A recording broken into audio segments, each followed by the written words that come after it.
Getting stuck is easy. Getting unstuck is not so easy, unless you know how. Whether it's personally or professionally, the steps to change are exactly the same. There's a clear-cut formula to living the life you want and deserve. Are you ready to make a change? It's easier than you think. Go to thehabitformulabook.com and get yourself a free copy. Remember, you don't even have to read it. Just do the exercises at the end of each chapter. If you want me to hold your hand, upgrade your order to the premium course. These principles are the same steps I took to work 25% less and make 30% more. If you seriously want to change something in your life, thehabitformulabook.com will show you how. And get yourself a free copy or upgrade to the premium course for even better and faster results. And get unstuck today. thehabitformulabook.com.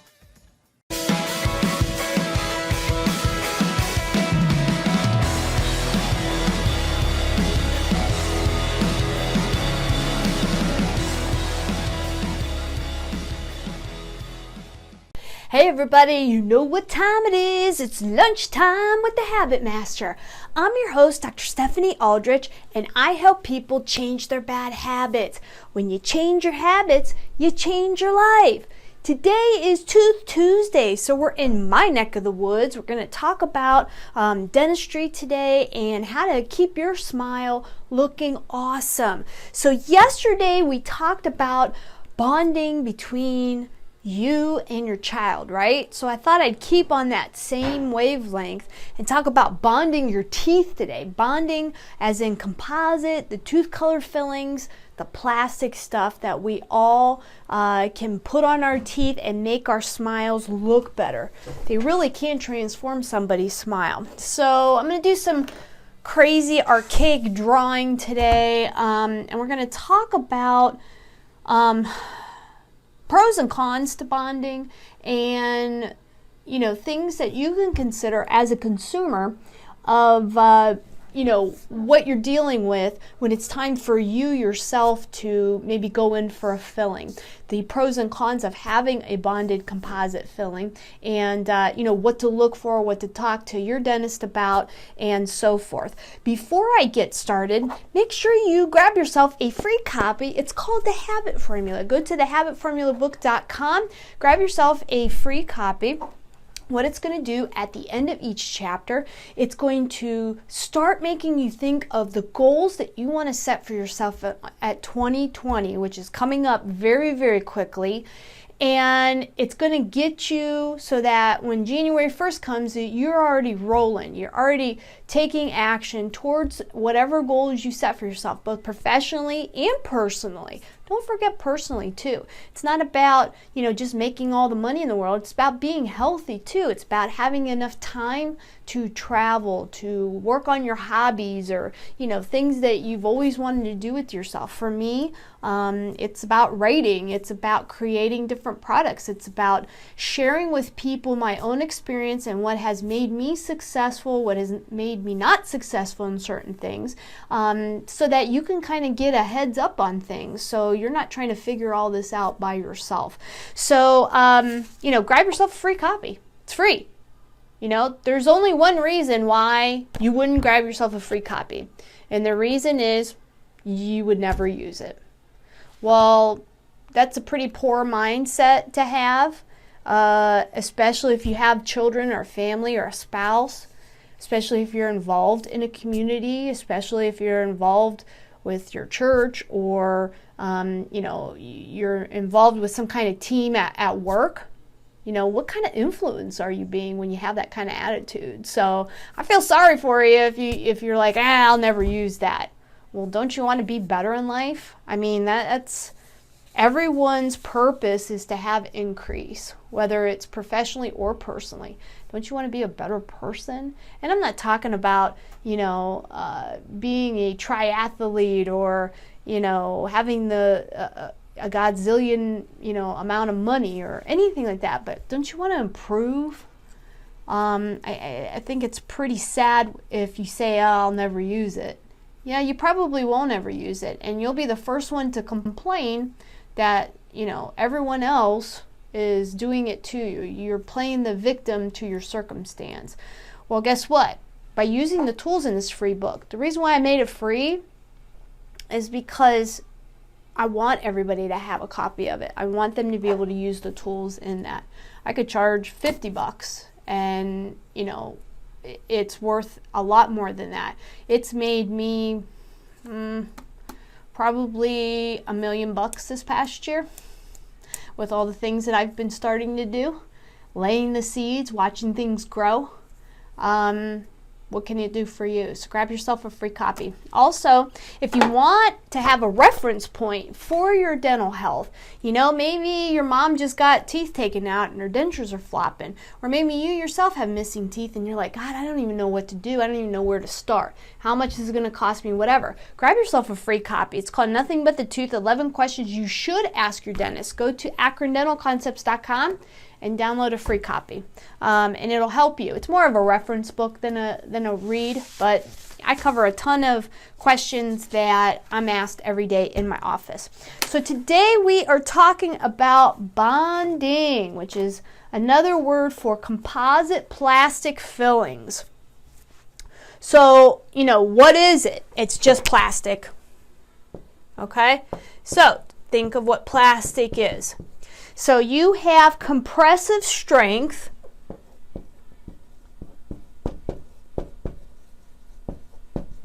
of enamel compared to the bonding. Enamel is 384 something pascals, micropascals or mini pascals. I don't even know what that means. But bonding's 250. Okay? So right away, you've got a difference of 134 compression strength pascals. Okay? What exactly am I talking about? What do you even mean, right? This means that the bonding plastic flexes more than the tooth structure. So what does that mean? It's going to break. It's going to come off. It's going to fall off. I see it all the time. Front tooth busted off. Put some plastic stuff on it. You keep biting into hard things, apples, and you're tearing off a big hoagie sandwich, or you're eating really crispy wings or whatever. What happens? Boink! It comes right off. Why? Because it flexes more. It's not as strong as enamel. It's not as strong as any of the other tooth structure units. And it's going to come off. It's going to break. It may not totally come off, but it'll become loose. It'll dislodge itself from the tooth structure.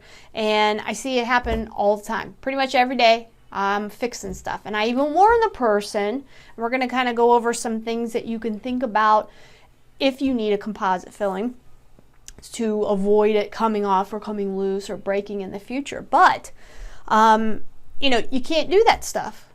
Once it's broken, once that tooth structure is broken, unless you go to a different material, and we'll talk about that in a second, unless you go to a different material, you're always going to have that thing pop off.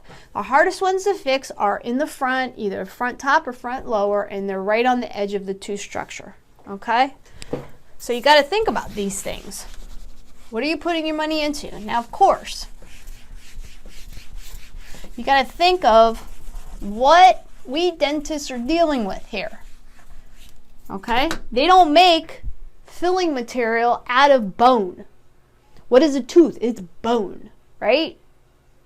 At some point, I'm hoping they wise up and they stop making it out of other materials, right? So you've got metal. You've got your bonding plastic. You've got porcelain, which is really glass. And you got gold. And then you do have something called glass ionomer, but we're not going to get into that because truthfully that's not really good for a filling, okay? This is what I can do for you to fix your teeth. Okay? And you also have partials and dentures.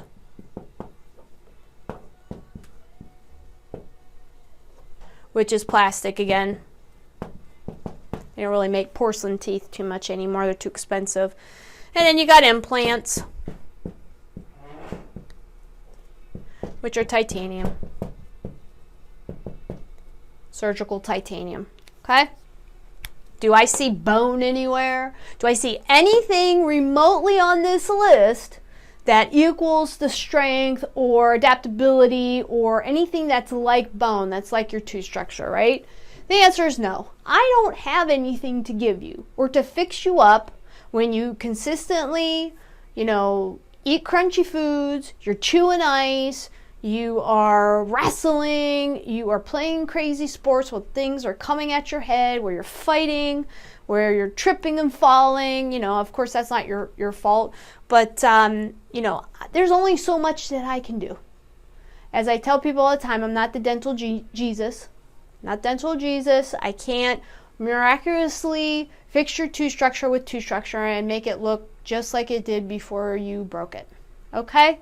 So something to think about when it's time for you to fix your teeth. You have to think of how strong is this tooth structure that I can then hold one of these restoration materials in. Okay? What's my budget? Metal obviously is the least costly. The bonding's the second least. Okay? And then you have the porcelain and the gold. Crowns, veneers, onlays, inlays, that kind of thing. And, those obviously are getting more and more expensive. And dental insurance is paying for less and less and less. Okay?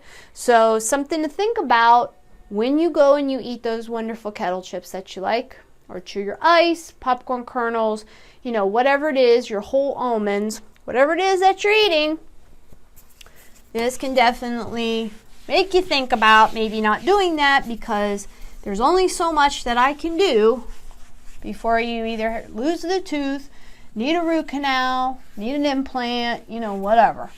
Okay? And it just gets more and more expensive as you proceed down the dental track, as I say. Okay? So how does bonding stick to a tooth? And I'm going to give you a very, very terrible drawing. So let's say this is your front tooth, right? And you chip this corner. What do we do to make this plastic stick?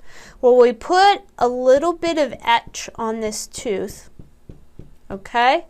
And a little bit of like adhesive so it makes it sticky like Velcro, right? And then we place the doughy material on it and it fills in this part here, right? And then we cure it with the light because all that material is UV light applicable, and what it does is it causes a reaction of the chemistry inside that material and it gets hard. Okay, and it gives you the 300 or the 250 megapascals of strength. Okay, now think of this being your front tooth. Okay, there's no back structure. All I'm doing is sticking it to this. It's not like I'm layering it on top, putting it underneath.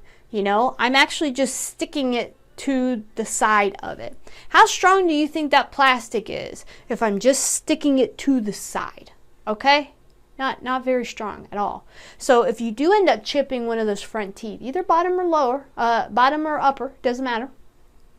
All I'm doing is using this little bit of edge here, and then I try to kind of come out here a little bit to give it a little bit more strength.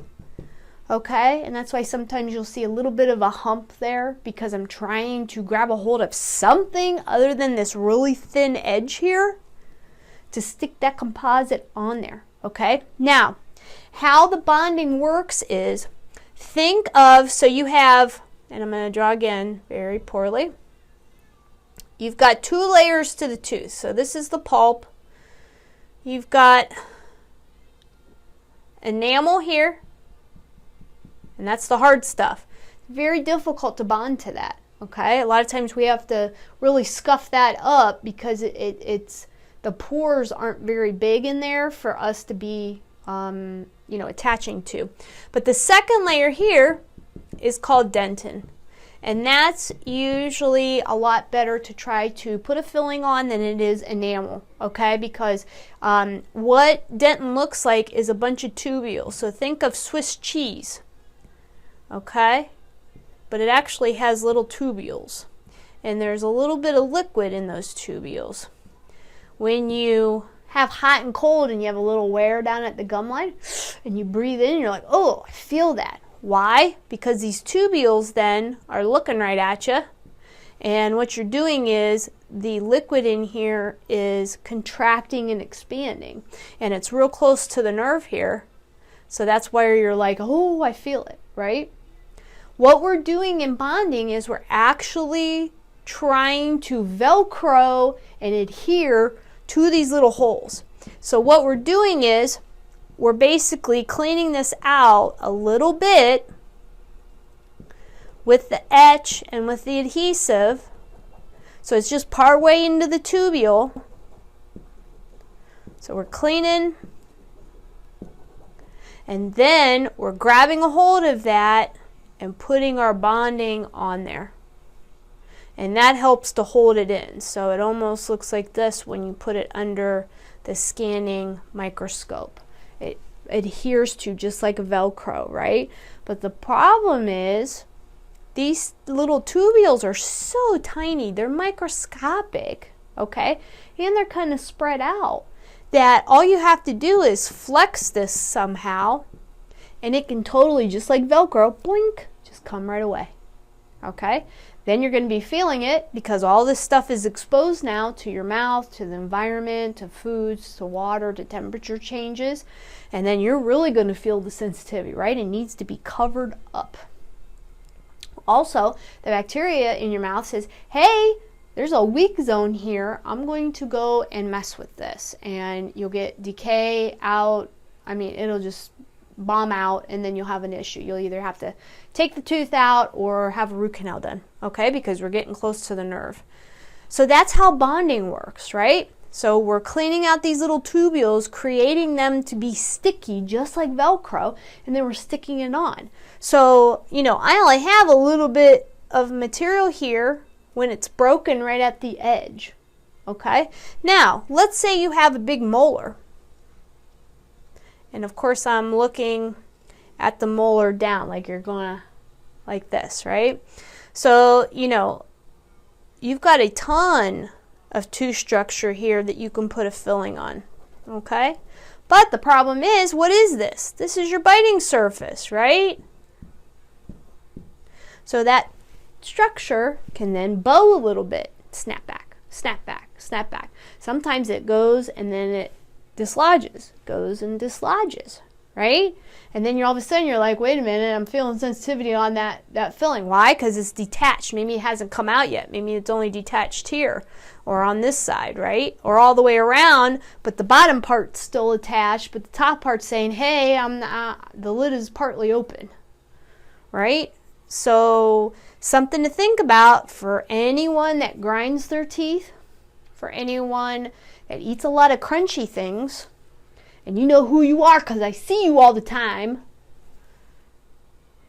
Definitely something to think about before you put some type of bonding in there, because they're gonna break, they're gonna start leaking, you'll start getting decay faster, you'll start feeling it, cold, hot temperature sensitivity, sweet sensitivity.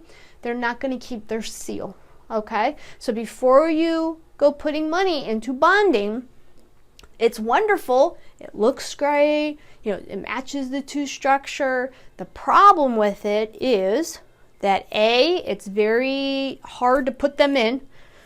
The other things are a lot easier to deal with, the other materials. Sorry.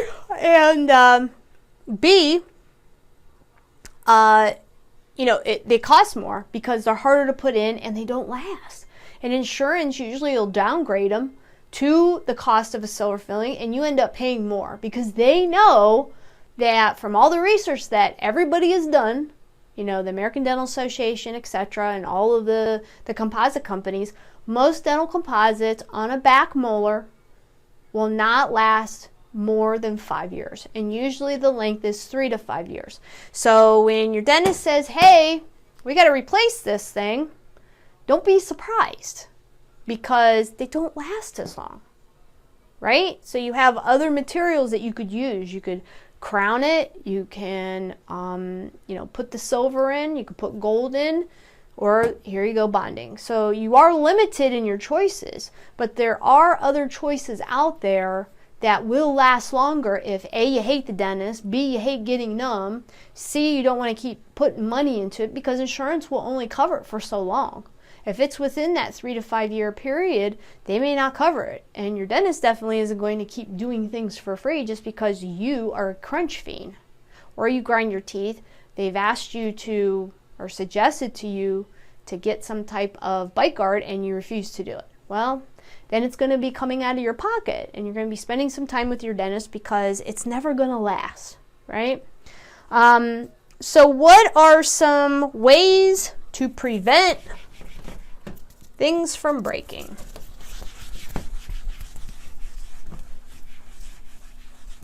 Of course, you all want to know this, so you don't have to see me and you don't have to spend your dough, right? But are you going to listen? That's the whole thing, and I doubt it. But here's one. Of course, the big one, crunchy foods. Avoid them.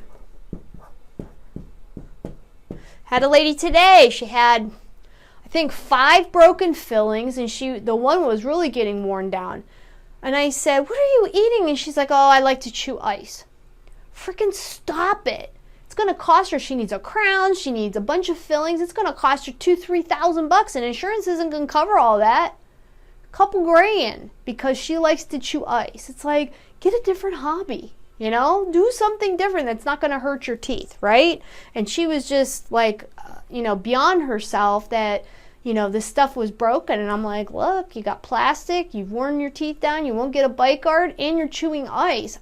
There's only so much I can do, right? Number 2, watch the dark stuff.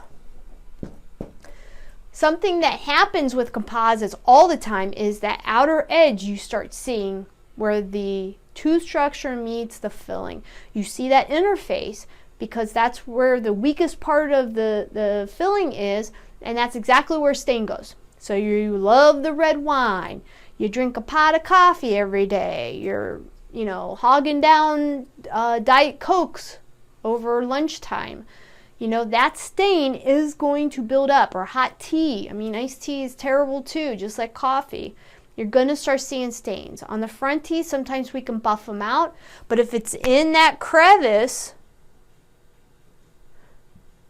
right here where that interface is, most of the time we have to take it off, even if it's just part way, and fill in the gap again and make a new interface because it's leaking. It's not sealed anymore, and buffing it out, it's not going to get into this crevice here, right?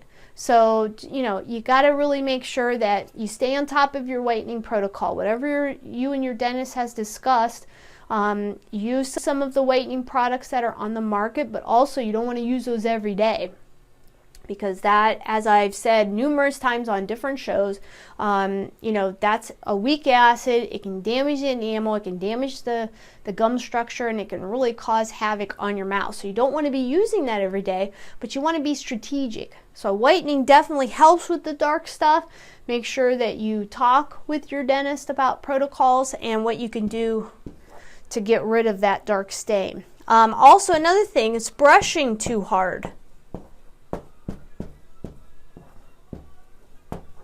What you do is you start wearing away this outer layer here, and then the tooth-colored filling, the bonding becomes thinner, and it just flakes out, right?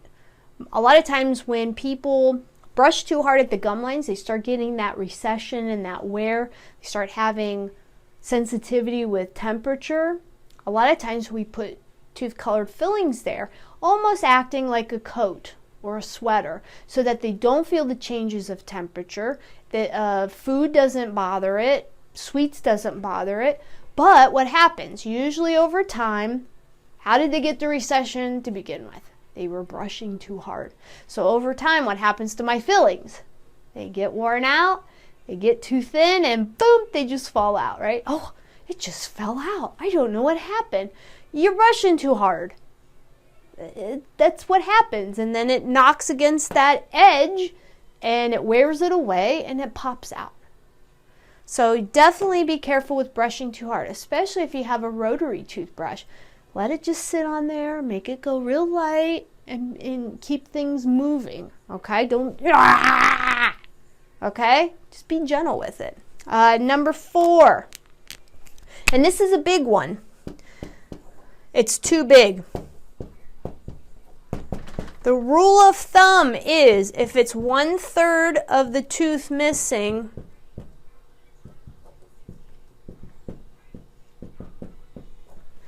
more than 1/3 of the tooth missing, take out the filling and do something else. Do some type of crown or onlay or something. Look for gold, look for porcelain. Do something that has more structure, especially on a molar. Let's say you had a root canal done.